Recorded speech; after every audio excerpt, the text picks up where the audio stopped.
Hey everyone, welcome to my channel. Today we're going to talk about things that I would do differently if I had to restart my nail business today. And if you are new here, my name is Katie. I've been a licensed nail tech since 2012, and I've been a small business owner for about 10 of those years. When I first started my career, it was really hard. I definitely wanted to give up multiple times. There was even one time that I actually did completely quit doing nails. So I'm hoping some of these tips will help you avoid making some of the same mistakes that I did.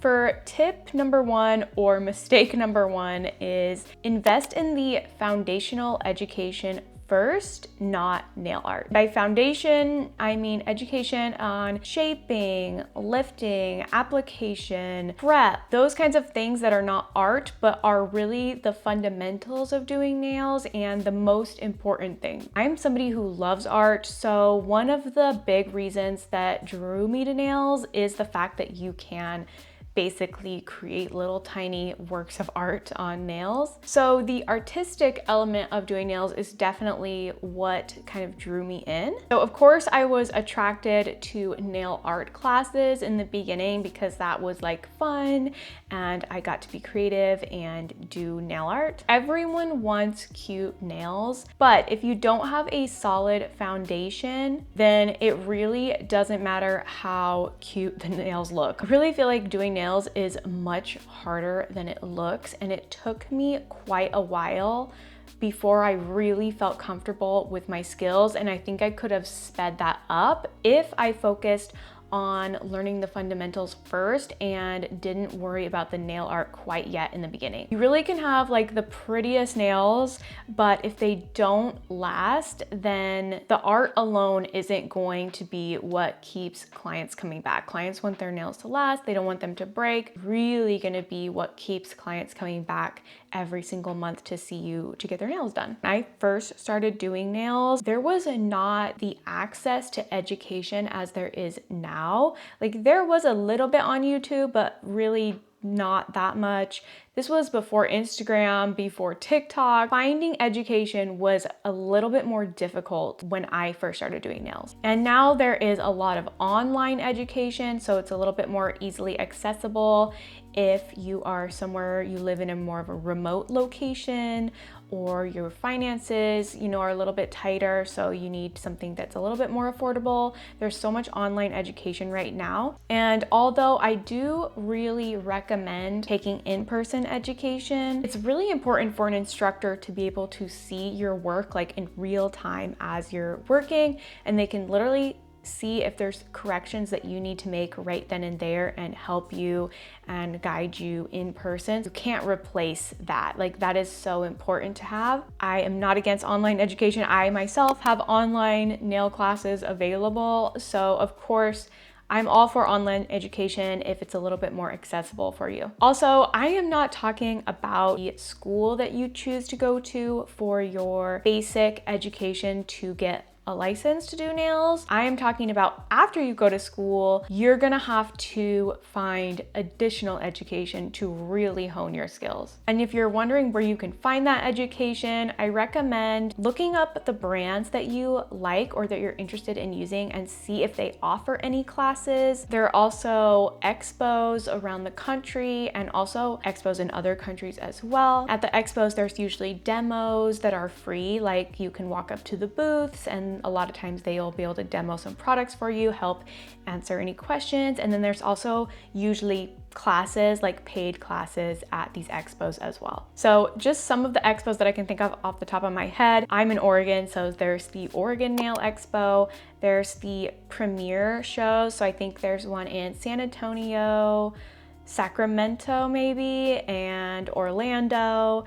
There is Nail Tech Event of the Smokies, which I think is in Tennessee. Quite a few that I haven't been to, so I'm trying to just recall them just from memory, but there's the Utah Nail Expo. Honestly, if you don't live in one of these big cities, you might have to travel, but to me it's worth it. It's fun. You really can improve your skills by going to these classes. Well, if you're thinking about going to school to do nails, just be prepared that when you get out of school, you're gonna have to take additional education, and it could be, you know, a couple $1,000s per year or so that you might want to invest into classes. So the next mistake that I made, and my second tip, is not to start your prices too low. So in the beginning, I really didn't have the confidence in my skills to feel like I could charge like the standard prices of what other people were charging, which might be somewhat true. However, I charged way too little in the beginning. And I also didn't have some sort of structured plan in order to raise them. And I think a lot of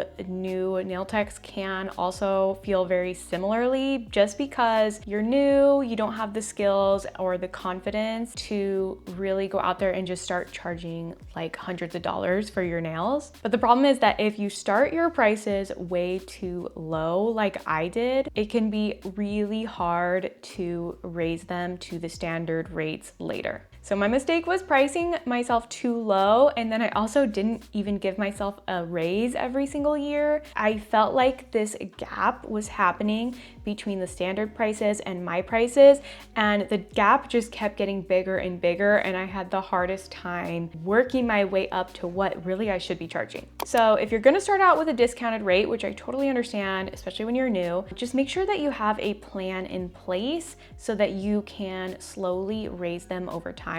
For example, you might want to start with like an introductory rate, and then you would just say in 6 months or 3 months, those introductory rates are going to move up to the next tier basically of prices. And you would let your clients know that as well. And that way they know ahead of time, so they're already expecting it. It kind of takes that pressure off of you of like, how do I tell clients that my prices are gonna go up? They're already expecting it. And it gives you the time to kind of work up to the standard prices, but you have a solid plan in place so that you're not just constantly trying to play catch up later.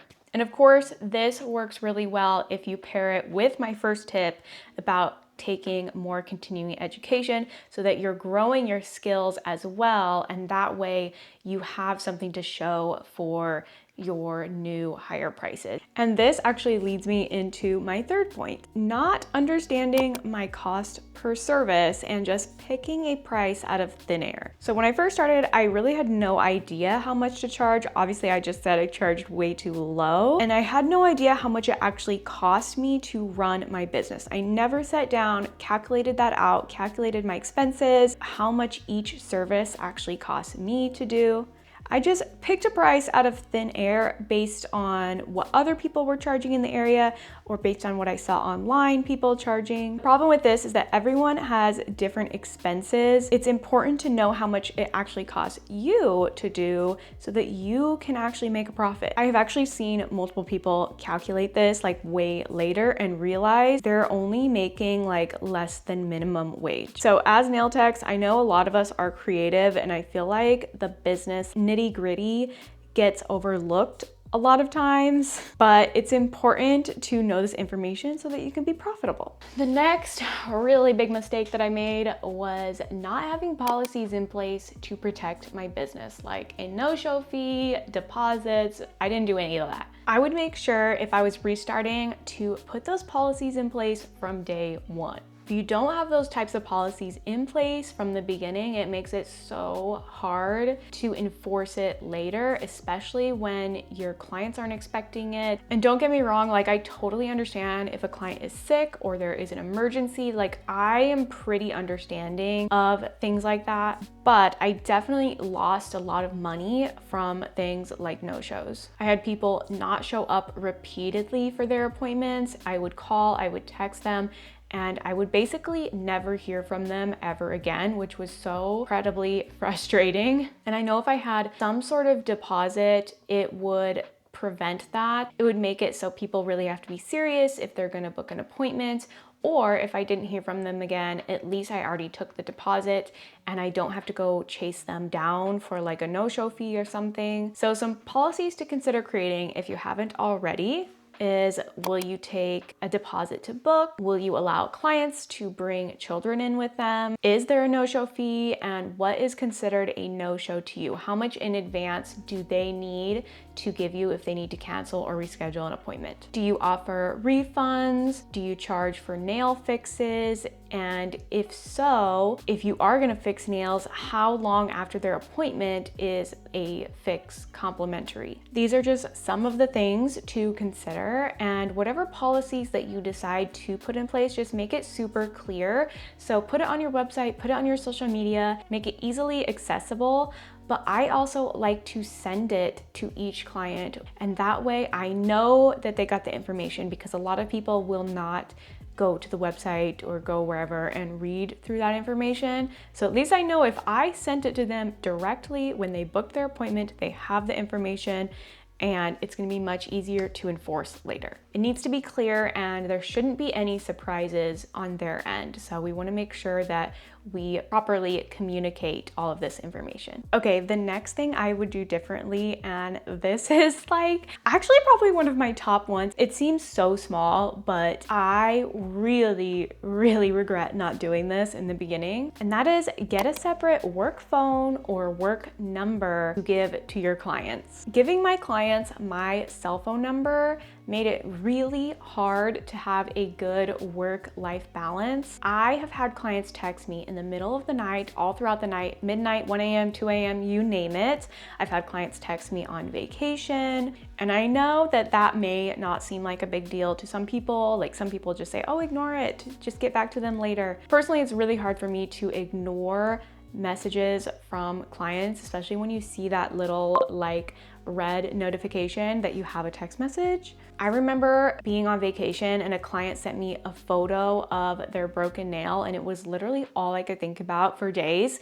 And I couldn't do anything about it because I was on vacation. I was out of town, so I couldn't fix it. I was just sat there worried about it and stressed about it. I personally feel really bad when something like that happens to my clients, and so it makes it worse if I literally can't fix it. Like, there's nothing I can do. I'm on vacation, I'm with my family, and it would have just been a little bit better just for my mental health. I feel like I was never really able to shut off fully from work. My clients pretty much had 24/7 access to me whenever they needed. So instead, I would get a Google Voice number. So you don't have to get a brand new phone. You could get a separate work phone if you wanted. Financially, if that's not in your budget, you can get a Google Voice number that's just connected to your regular phone that you already have. And you can silence the Google number, so you pretty much place it in Do Not Disturb.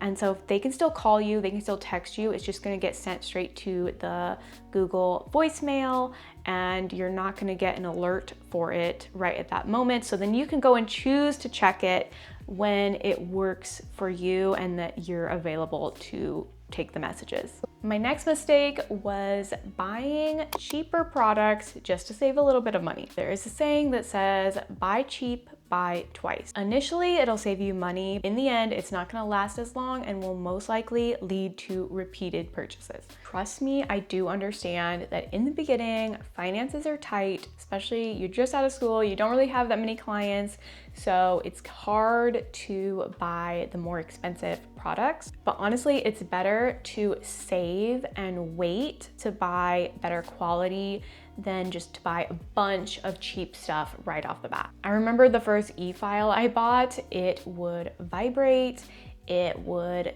not work that well, it would get hot in my hand, and I ended up having to buy another one anyways. So if I just would have bought the nicer one to begin with, I would have saved money in the long run. I also bought a lot of really cheap gel polishes, and they would wrinkle or they would fade, or to have to do like 3 or 4 coats just to get it to look opaque and nice.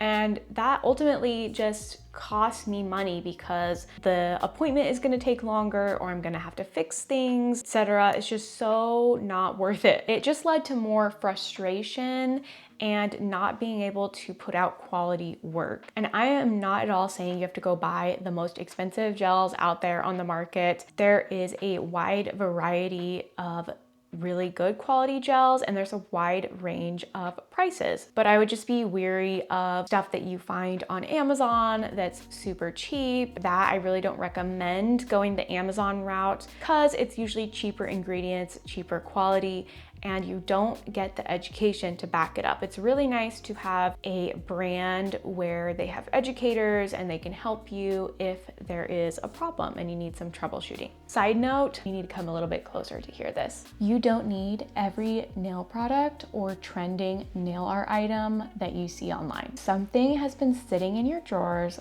for months, not getting used, you're never gonna use it, you hate using it, sell it. Get rid of it. And my last thing that I would do differently was working in places that didn't fully align with my goals. Don't get me wrong, I will 100% say and agree that I did learn valuable lessons at every single place that I worked. So it wasn't all for nothing, but I think it's possible that I could have excelled faster if I worked in places that were a little bit a better fit. For example, I worked in a spa. One of the places that I worked at in the beginning when I was an employee, in addition to nails, was doing facials and hair, different types of services. I do have a full cosmetology license, in case you were wondering, and I didn't really enjoy it. It didn't help me like hone my nail skills. The environment wasn't really what I was looking for. It was much more of like a spa type of an environment. So it just really wasn't a good fit. I think I was there for like a year. I'll be honest, I've had some pretty interesting experiences working at salons in the beginning of my career, but that is for a different video. So if you are just starting your nail business or you are just looking to make some improvements of your current business, I hope this video helped you and you can learn from some of my mistakes. If you had any helpful tips of your own, please leave them down in the comments so that we can all collectively learn from each other. And if building your clientele is a current goal of yours, I do have a free guide down below in the description box that you can download. As always, make sure you're subscribed so you don't miss more nail content, and I will see you guys later. Thanks for watching.